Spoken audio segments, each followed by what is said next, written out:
बिस्मिल्लाहिर्रहमानिर्रहीम। आज से पहले सैयद इकरारुल हसन और पीर हा खतीब के हवाले से मेरी जितनी भी वीडियोज़ आई उनमें मैंने एक ही बात आप हजरात से कही कि जब तक आपके सामने पुख्ता हक़ाइक़ ना आ जाएं, मजबूत सबूत ना आ जाएं, उस वक़्त तक आप अपनी राय का इजहार ना कीजिएगा। लेकिन आज मैं आपको बताना चाहता हूँ कि सैयद इकरारुल हसन और पीर हा खतीब, इन दोनों में से कौन अपने किरदार के ज़रिए से अपने आप को सच्चा साबित कर रहा है और कौन अपने किरदार के ज़रिए से अपने आप को झूठा साबित कर रहा है। जब भी कहीं पर चैलेंज का नाम आप सुनते हैं, वहां पर एक सच होता है और एक झूठ होता है।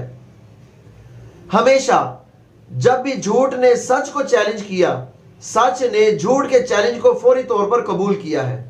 लेकिन जहां पर सच ने झूठ को चैलेंज किया, झूठ ने चैलेंज को कबूल नहीं किया बल्कि दुम दबाकर भागने की कोशिश की।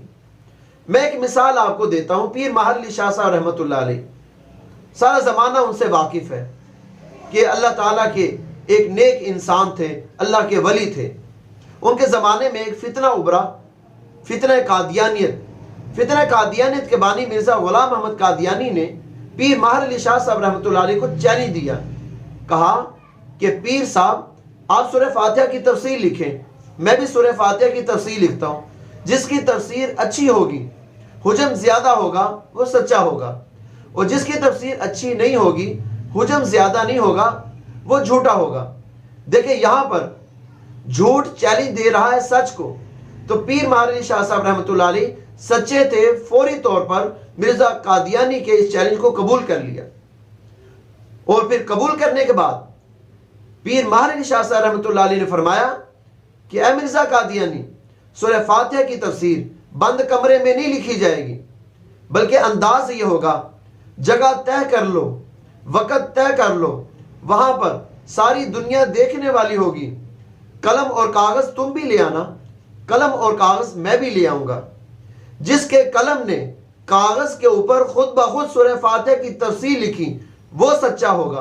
जिसके कलम ने खुद ब खुद सूरह फातिहा की तफसीर ना लिखी, वो झूठा होगा। जब ये बात पीर महर अली शाह साहब रहमतुल्लाह अलैह ने मिर्ज़ा कादियानी को की, क्योंकि पीर महर अली शाह साहब सच्चे इंसान थे और मिर्ज़ा कादियानी झूठा इंसान था, तो जब पीर महर अली शाह साहब रहमतुल्लाह अलैह ने मिर्ज़ा कादियानी से ये बात कही, तो मिर्ज़ा कादियानी दुम दबा के भाग गया। उसने सच के चैलेंज को कबूल नहीं किया। तो भी अल्लाह के वलियों की रवश ये रही है कि उन्होंने फौरी तौर पर चैलेंज को कबूल किया है। मेरे पास बहुत मिसालें हैं दौरे नबूवत सल्लल्लाहु अलैहि वसल्लम की भी, लेकिन मैंने आपको करीब के एक अल्लाह के वली पीर महर अली शाह साहब रहमतुल्लाह अलैह की मिसाल दी है। अगर आप अल्लाह के वली हैं तो अल्लाह के वलियों की रविश ये रही है कि उन्होंने फौरी तौर पर चैलेंज को कबूल किया है, और उस चैलेंज को कबूल किया जहां पर हक का डंका बजता हो। अगर बिलफर्ज पीर हा खतीब सैयद इकरारुल हसन के चैलेंज को कबूल नहीं करते, तो फिर यह मानना पड़ेगा कि सैयद इकरारुल हसन सच्चा है। और जब सैयद इकरारुल हसन सच्चा है, तो फिर जाहिर सी बात है कि पीर हा खतीब के बारे में अवाम खुद ही फैसला कर लेगी।